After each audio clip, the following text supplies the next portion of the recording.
지난주에 이어서 계속해서 예정에 대해서 말씀드리고자 합니다. 지난주에 제가 예정은 결코 불공평한 것이 아니고 오히려 죽어야 할 우리를 살리시고자 하는 하나님의 의지다, 이렇게 말씀드렸습니다. 인간이 죽어야 하는 것은 인간이 행한 죄에 따른 결과이고, 하나님께서는 그 중에 얼마를 하나님의 뜻대로 선택하셔서 구원하기로 하셨습니다. 그러므로 예정은 구원받은 사람들에게는 그야말로 철저한 하나님의 은혜임을 우리는 고백할 수밖에 없습니다. 우리가 잘나서 선택된 것이 아니고요, 선택받을 만한 어떤 공로도 자격도 갖추지 못했죠. 그럼에도 하나님께서는 하나님 스스로의 뜻으로 우리를 선택하셨습니다. 그래서 신자는 자신의 구원을 두고 하나님 앞에 철저하게 무릎을 꿇고 고개를 숙일 수밖에 없습니다. 구원받을 만한 것이 없을 뿐만 아니라 오히려 하나님의 원수되었던 우리를 선택하셨으니 이것이 은혜임을 어느 누구도 반박할 수 없는 거죠. 그럼에도 불만을 갖게 되는 것은, 물론 우리를 구원하신 그 은혜에 대해서는 감사하지만 우리가 사랑하는 사람이 아직 믿고 있지 않기 때문입니다. 그 사람들이 구원받지 않기로, 버림받기로 작정된 것이 아닌가 하는 안타까움이 있어서 예정에 쉽게 동의하지 못하게 됩니다. 그런데 한번 생각해 볼까요?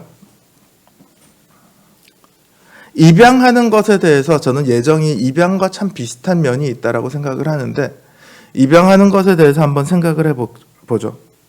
입양을 할 때 어떤 아이를 선택할까요? 어떤 아이를 선택해서 입양을 할까요?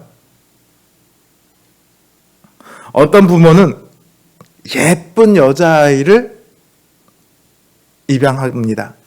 또 어떤 분들은 똑똑하고 말 잘 듣는 아이를 입양합니다. 어떤 부모는 잘 웃는 아이를 입양하는가 하면, 어떤 부모는 그 중에서도 가장 불쌍해 보이는 아이를 입양하기도 합니다.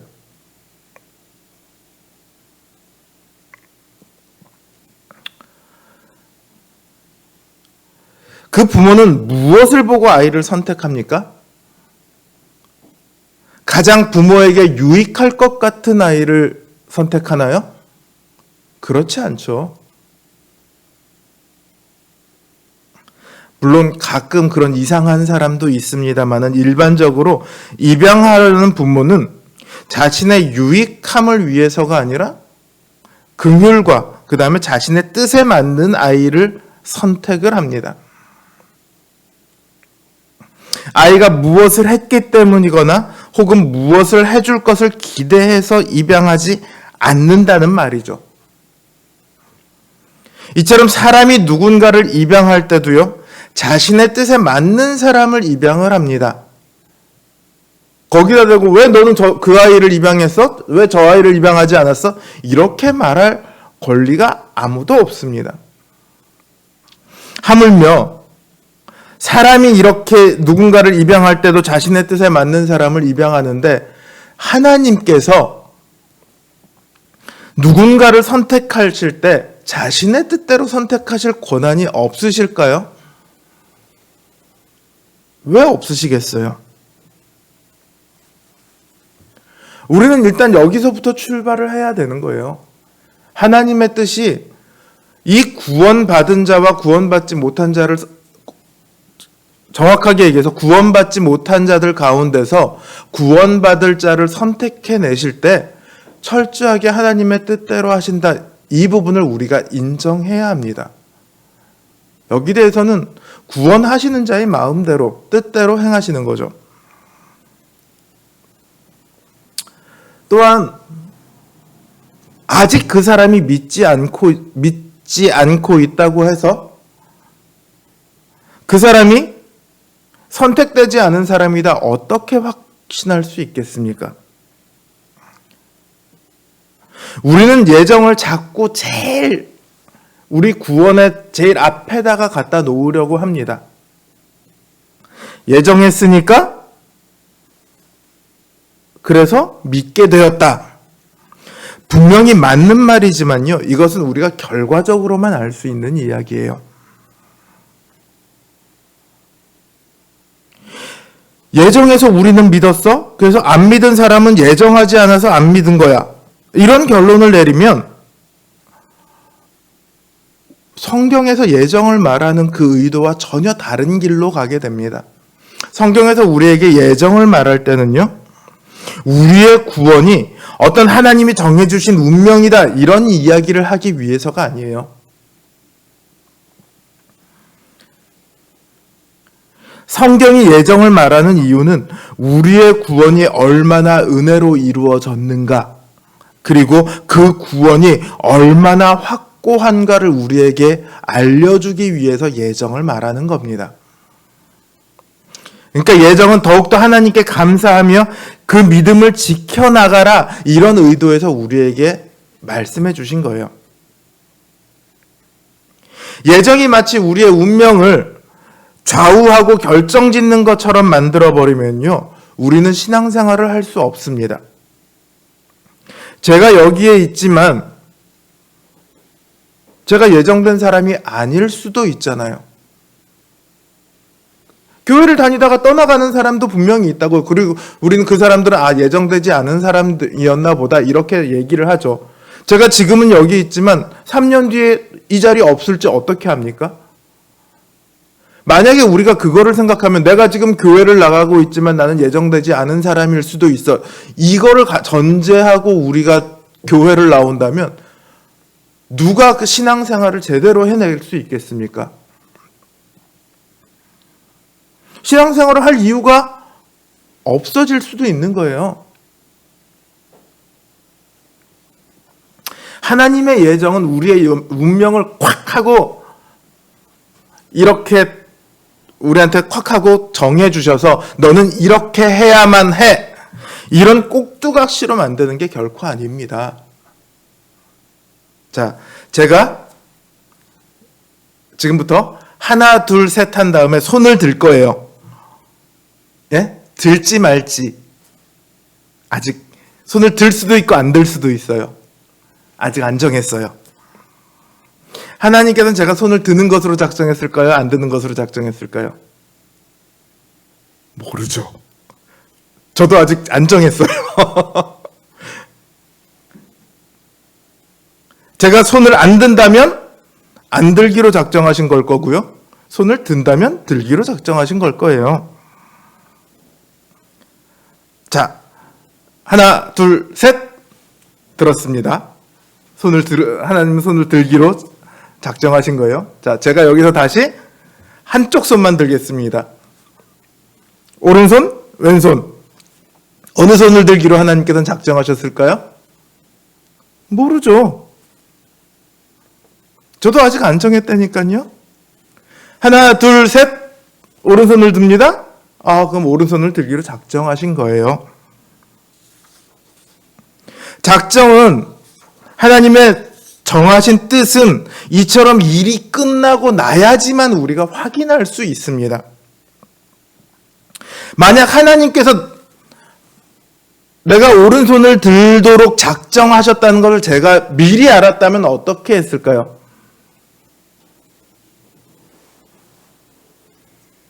저는 왼손을 들 수 있었을까요?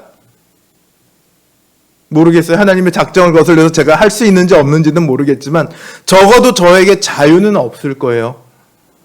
그걸 제가 미리 알았다면. 어느 쪽을 들지 제 선택이 아니라 정해진 대로만 저는 해야 돼요. 그건 꼭두각시가 되는 거죠.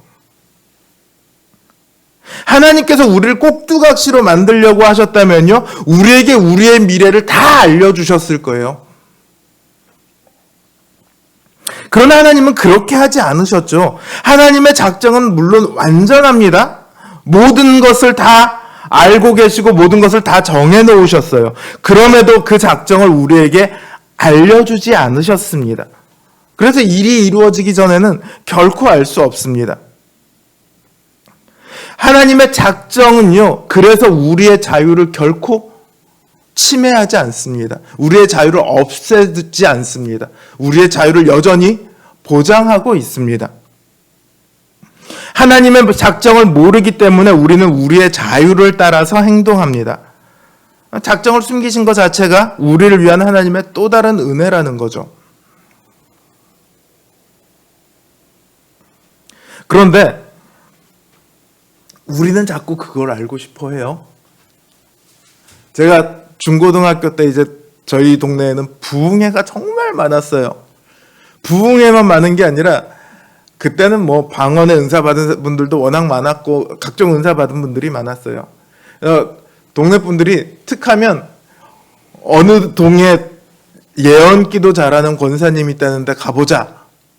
그때는요, 이런 예언 은사에 있다는 분들이 무슨 동마다 한두 명씩은 있었던 것 같아요. 오늘은 효성동에 있는 권사님한테 가보자. 오늘은 무슨 작전동에 있는 권사님한테 가보자. 뭐 다들 그랬던 것 같아요.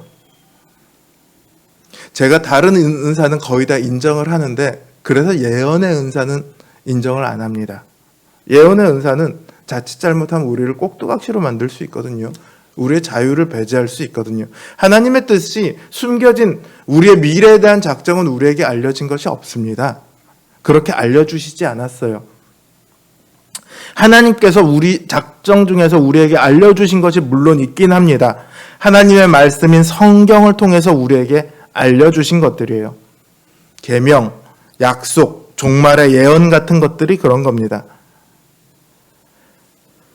그런 성경에 알려진 것들을 이렇게 가만히 보면요, 그게 우리의 자유를 없애느냐면 그렇지 않거든요. 너희는 이것밖에 못해, 이렇게 우리의 행동을 콱 못 박는 것이 아니라 성경은 하나님의 행동을 못 박아요. 나는 이렇게 하고야 말겠노라.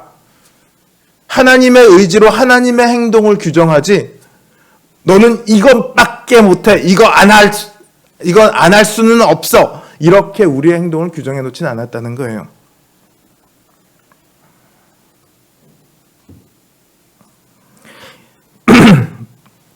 이처럼 하나님의 작정은 우리의 자유로 더 좋은 것을 선택하도록 권유합니다. 숨겨진 작정은 우리에게 자유를 보장하고요, 알려진 작정인 성경은 우리에게 더 좋은 것을 선택하도록 우리에게 길을 알려줍니다.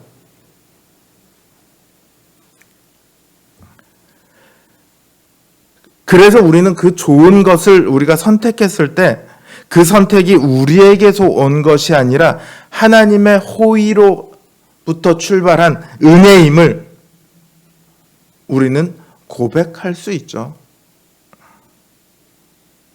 작정에 대한 신자들의 고백이 바로 그거예요. 요셉이요, 형제들에게 팔려서 애굽으로 가잖아요.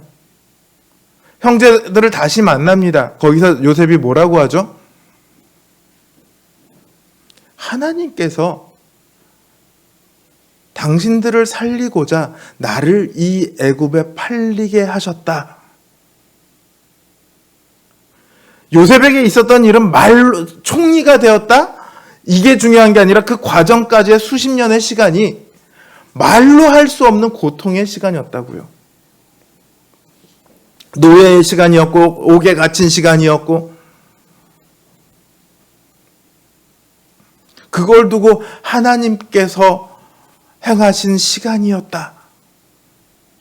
그렇게 고백할 수 있는 것, 그건 신자만이 가능한 믿음의 고백입니다.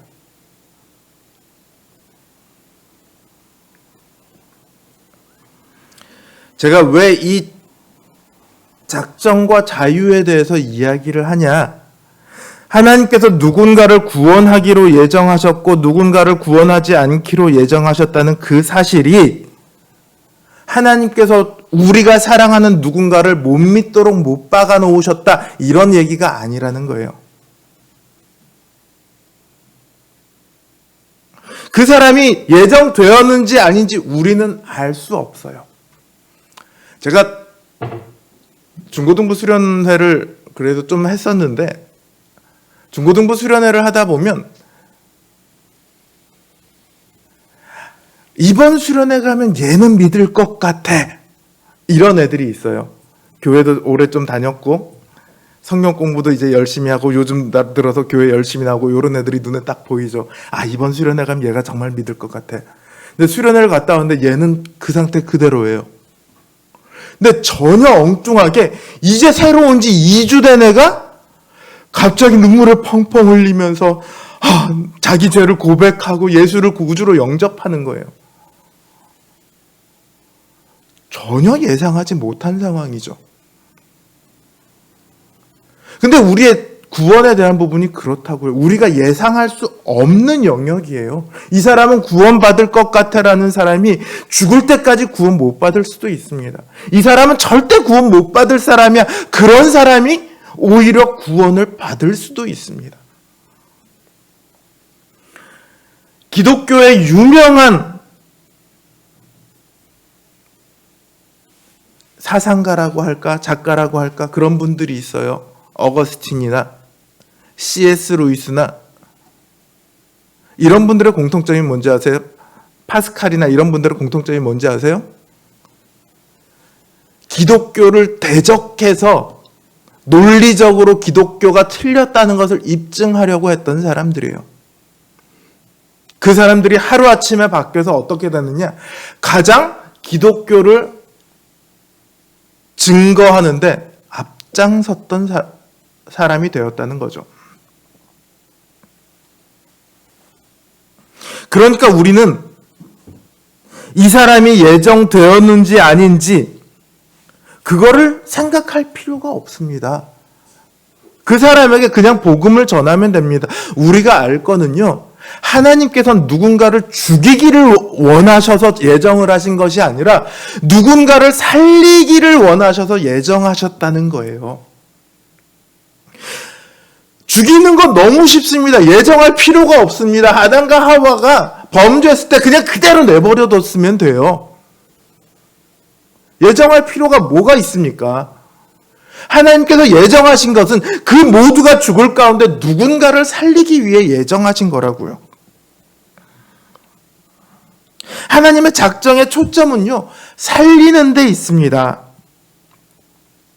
그래서 보면 오늘 바울이 이야기하는 걸 보면 이방인의 충만한 수가 들어오기까지 이스라엘이 더러는 완악하게 된 거래요.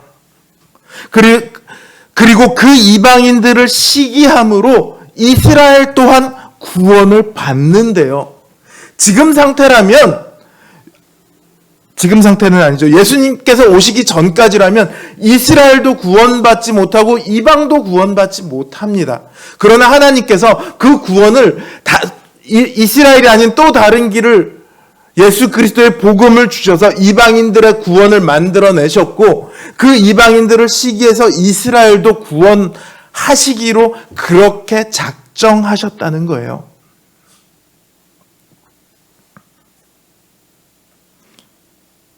하나님께서는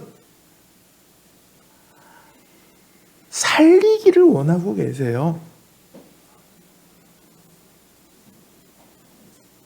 그래서 우리들 이미 예수 그리스도를 알고 믿어 그 은혜의 구원에 들어간 사람들에게 예수를 증거하라고, 그 은혜를 전하라고 사명을 주시는 거죠.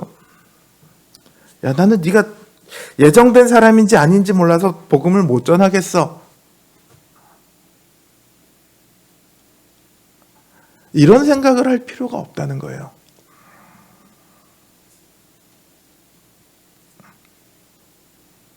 우리는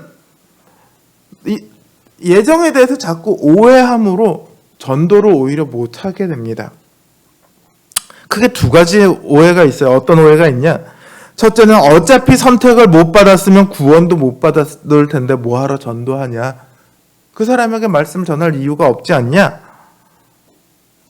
이런 거죠. 아까도 얘기했지만 하나님께서 누가 구원받았는지 예정을 드러내지 않으셨다는 거예요. 예를 들어 제 꿈에 나타나서 하나님께서 제 꿈에 나타나서 조성욱 너는 구원받기로 예정되었어. 그러니 지금부터 회개하고 예수를 믿어. 이렇게 정해주시지 않았어요. 우리가 어떻게 구원에 이르게 됐죠? 모태신앙인 분들도 있고 누군가의 전도를 받아서 오신 분들도 있지만요. 모태신앙이라고 해서 저절로 신앙이 생긴 건 아니에요. 와서 말씀을 듣고 그 말씀을 믿고 그래서 구원에 이르게 되었죠. 구원에 이르게 되니까 내가 예정된 사람이구나라는 것을 깨닫게 되는 거죠. 처음에 딱 교회 왔을 때 나는 예정된 사람이야 이러고 교회 오는 사람이 어디 있습니까? 나는 예정 안 된 사람이야 이러고 교회 오는 사람이 어디 있습니까? 우리가 믿는 것은요, 어떻게 믿었다고요? 복음을 전해 듣고 알아서 믿었다고요. 그러니까 누군가가 복음을 전해야만 믿음에 이를 수 있습니다. 우리는 누가 예정된 사람인지 몰라요. 그렇기 때문에 누구에게든지 복음을 전해야 합니다.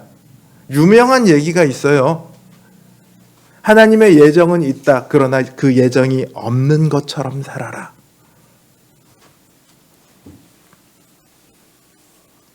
두 번째 또 다른 오해는 누가 예정되었는지 알지도 못하는데 굳이 시간 낭비해가면서 이 사람 저 사람에게 전도할 필요가 있냐? 여기까지는 앞에랑 똑같죠? 어차피 믿을 사람은 믿게 될 거 아니냐? 예정되었다면 이제 이런 이야기가 있습니다.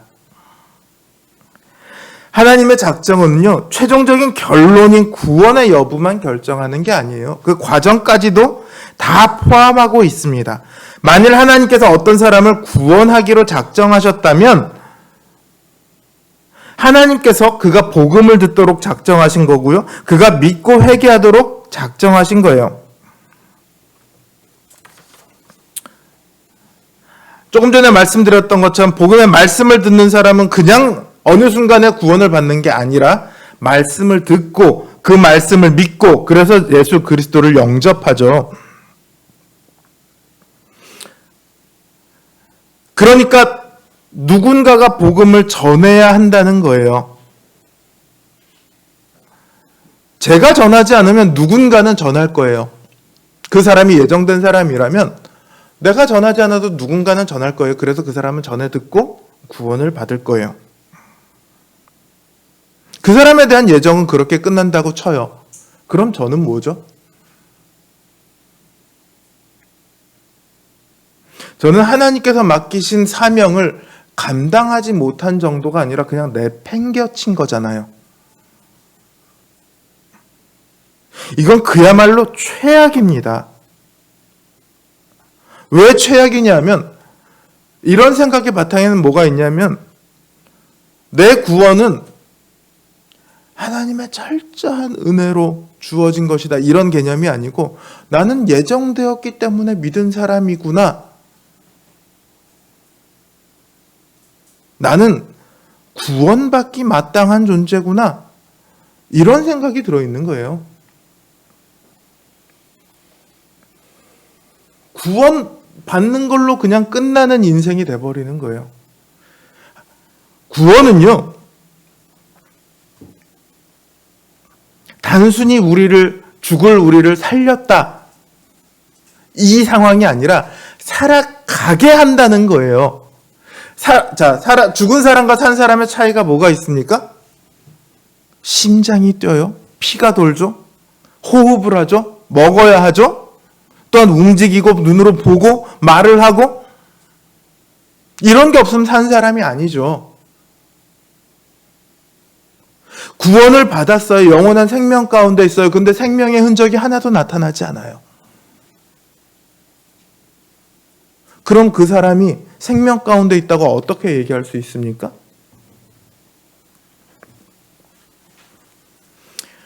하나님께서 우리의 구원을 예정하실 때요, 단순히 우리가 구원받기로 그것만 예정되었다고 해서 우리의 구원이 이루어지진 않아요. 우리의 구원에는요, 죄인을 거룩하게 하는 실질적인 효력이 반드시 필요합니다. 쉽게 말해서 예수 그리스도의 죽으심이 동반되지 않았다면 우리의 구원은 결코 예정될 수가 없습니다. 하나님께서 우리의 구원을 위해 그 아들 예수 그리스도를 우리와 똑같은 죄인의 모습으로 이 땅에 보내셨고 죄인의 모습으로 죽으시게 함으로써 우리의 모든 형벌을 대신하게 하셨습니다. 그 십자가 덕분에 우리가 모든 죄의 사슬에서 풀려나게 된 것이죠. 그러니까 하나님의 예정은 우리 한 사람 한 사람 구원 안에 무엇이 포함되어 있습니까? 예수 그리스도의 죽으심이 포함되어 있습니다. 그냥 어느 날 갑자기 조성웅이 문수민이 구원받기로 예정된 것이 아니라 예수 그리스도의 죽으심과 합하여 우리가 구원받기로 예정되었다고요.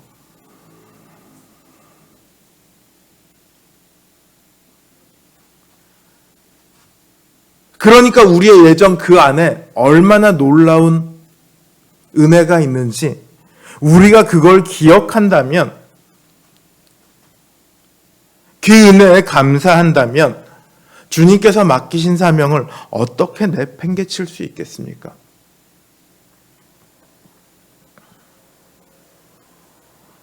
예정은요, 우리뿐만 아니라 온 세상을 향한 하나님의 차고 넘치는 은혜입니다. 하나님께서는 살리기 위해서 예정을 하셨다. 이걸 우리는 잊어서는 안 됩니다. 만약에 아담과 하와가 범죄했을 때 그때 하나님께서 모든 것을 끝내셨다면 하나님의 아들이 죽으실 이유가 왜 있겠습니까? 그렇지 않아요? 아담과 하와에게 처음에 뭐라고 하셨습니까? 네가 이 선악을 알게 하는 나무의 과실을 먹으면 정령이 죽으리라. 그걸 먹었을 때 그냥 죽여버리셨으면 됐다고요. 바로 그 즉석에서 죽여버리셨으면 그걸로 끝났다고요. 하나님의 아들이 죽으실 이유가 없잖아요. 그런데 그냥 놔두셨어요. 물론 육체적으로 죽기는 했지만 그 영원한 죽음에 들어가지 않도록 시간을 길게 내버려 두셨어요. 왜요? 구원하시기 위해서. 구원의 기회를 주시기 위해서. 보다 많은 사람을 살리시기 위해서.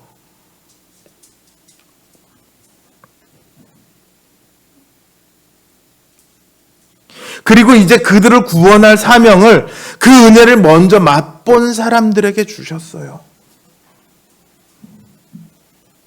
먼저 살아난 사람들에게 너 생명을 알지?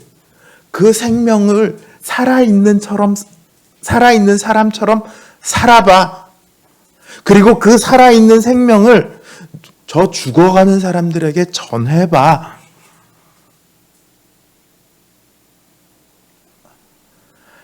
그래서 이 복음을 전하는 사명은요, 오직 누구에게만 허락되었느냐? 하나님의 영광 가운데 들어간 사람에게만 허락되었습니다. 아무에게나 주신 것이 아니에요.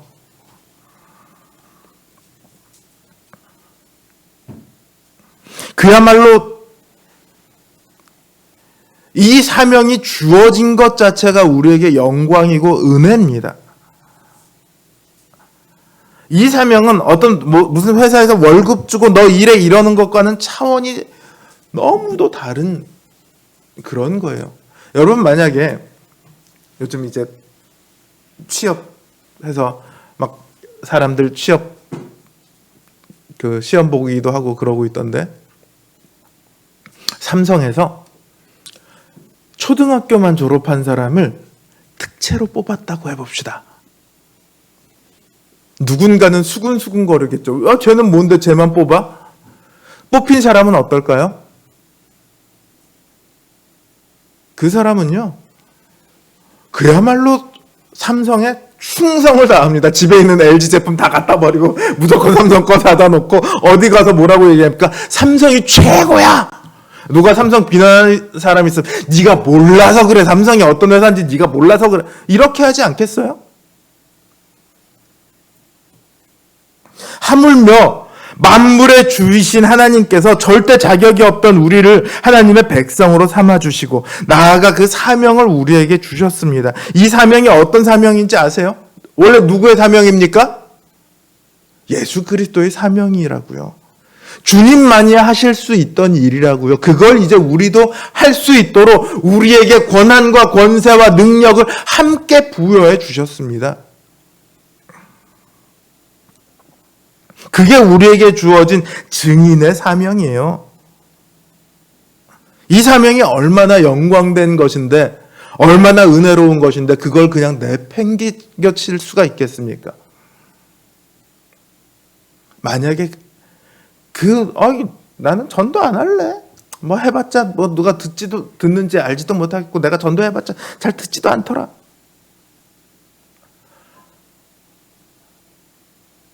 그 모습이요, 누구의 모습과 똑같은지 아세요? 심판받기 전에 이스라엘의 모습과 똑같습니다.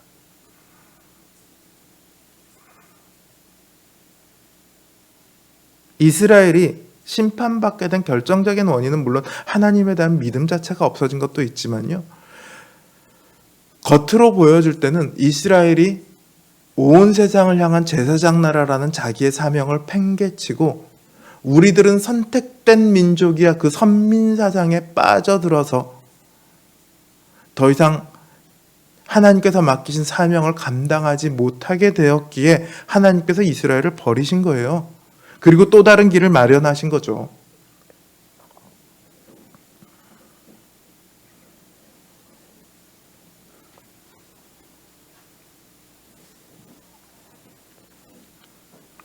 사랑하는 성도 여러분, 오늘 우리의 구원을 되새겨 보시기 바랍니다. 우리는 누군가의 복음을 듣고 믿게 되었고 예수 그리스도를 구주로 영접할 수 있었습니다. 그렇다고 해서 우리가 남들보다 뛰어나서 복음을 믿게 된 것일까요? 아니면 우리가 영적으로 민감해서 예수 그리스도를 구주로 영접했습니까? 아니죠. 오직 하나님께서 우리를 선택하시고 구원하기로 예정하셨기 때문에 우리가 구원에 들어온 것임을 우리는 깊이 가슴에 새겨야 합니다. 이 은혜가 깊이 가슴에 새겨져야 예정은 어떤 논리 싸움이 아니라 우리를 살리는 하나님의 은혜로, 하나님께서 우리에게 은혜를 베푸실 수 있는 방법 중에 가장 큰 방법이다, 이거를 우리가 깨우칠 수 있게 됩니다. 하나님은 우리가 아직 존재하지 않던 그때에도 우리를 향한 은혜를 계획하고 계셨습니다. 그리고 주님께서 다시 오시는 마지막 순간까지도 우리에게 그 은혜를 베푸실 것입니다. 우리를 예정하시고 끝끝내 구원하시는 그 주님께 감사와 찬송과 영광을 돌리며 동시에 그 은혜를 세상에 전해서 그들도 우리와 같이 살아날 수 있도록 주님을 증거하는 그런 증인으로 힘있게 살아가는 우리 성도님들 되시기를 주님의 이름으로 기원합니다. 주신 말씀 생각하면서 잠시 기도하도록 하겠습니다.